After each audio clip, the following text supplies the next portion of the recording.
ఏదైతే Russia Ukraine యుద్ధం తర్వాత నల్ల సముద్రంలో తరచూ జరుగుతున్నటువంటి దాడులు, ఉక్రెయిన్ కొన్ని నౌకల్ని విధ్వంసం చేస్తుంటే రష్యా మరికొన్నిటి విధ్వంసం చేస్తున్నటువంటి వేళ అక్కడ వ్యాపారాలు దెబ్బతిన్నట్టు ఎర్ర సముద్రం, ఇటు నల్ల సముద్రం రెండింట్లో సంక్షోభాలతో ప్రపంచ ఆర్థిక వ్యవస్థ చిన్నాభిన్నం అవుతున్నటువంటి వేళ అమెరికా జోక్యంతో వీళ్ళిద్దరి మధ్యన ఒక అండర్స్టాండింగ్ కుదిరింది.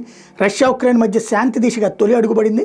నల్ల సముద్రంలో సురక్షిత నౌకాయానం మీద రష్యా ఉక్రెయిన్ మధ్య ఒప్పందం కుదిరిందని అమెరికా మంగళవారం ప్రకటించింది. సౌదీ అరేబియా రాజధాని రియాద్లో ఆ రెండు దేశాలతో 3 రోజులుగా తమ మధ్యవర్తిత్వంలో నిర్వహించిన చర్చలు ముగిసినాయని ట్రంప్ సర్కార్ చెప్పింది.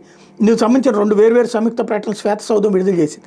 నల్ల సముద్రం సురక్షితమైన వాణిజ్య కార్యక్రమాలు నిర్వహించుకునేందుకు, అక్కడ బలగాలను తొలగించేందుకు, వాణిజ్య నౌకలను సైనిక అవసరాలకు వినియోగించకుండా నిలువరించేందుకు ఇరుపక్షాలు రష్యా ఉక్రెయిన్ అంగీకరించినాయని చెప్పింది.